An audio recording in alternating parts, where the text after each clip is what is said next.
ਕਿ ਤੂੰ ਨਹੀਂ ਜਾਣਦੀ ਆ ਮੇਰਾ ਨਾਮ ਹੈ 00 ਡਾਕੂ ਮੇਰੇ ਸਾਲੇ। ਓਏ ਕਾਕੂ ਵੀਰ ਜੀ ਬਬੋ ਤੇ ਸਹੀ। ਆ ਮੇਰੀ ਭੈਣ ਸੰਭਾਲ ਕੇ ਰੱਖੀ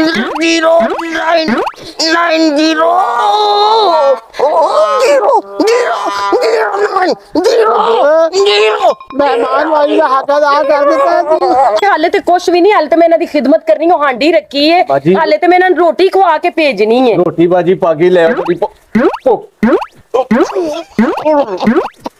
ਡਾਕੂ ਵੀਰ ਜੀ ਕੀ ਹੋ ਗਿਆ? ਬੜਾ ਅਸਲਾ ਲੈ ਰਜੋ ਵੱਡੇ ਕਾਕੂ ਬਣੇ ਪਏ। ਕੰਮ ਪੈ ਗਿਆ ਯਾਰ ਬੱਲੇ ਸਾਲੇ ਡਾਕੂ ਹੋਰ ਰਜੋ ਕੀ ਭਾਜੜ ਪਾਈ ਰਜੋ ਤੂੰ। ਅੰਦਰ ਰੱਖਿਆ ਲੈ ਵੀ ਇਹ ਵੀ ਕੰਮ ਐਸਾ ਕੰਮ ਆ ਕਿ ਇਹ ਕਰਕੇ ਇੰਜ ਲੱਗਦਾ ਮਾਨ ਨਾਲ ਜਿਵੇਂ ਵੱਡਾ ਪੁੱਤਰ ਵਿਆਹ ਲਿਆ। ਕੀ ਸਕੂਨ ਹੁੰਦਾ ਵੀ। ਹਾਏ ਹਾਏ ਹਾਏ ਹਾਏ ਹਾਏ ਹਾਏ ਹਾਏ ਆ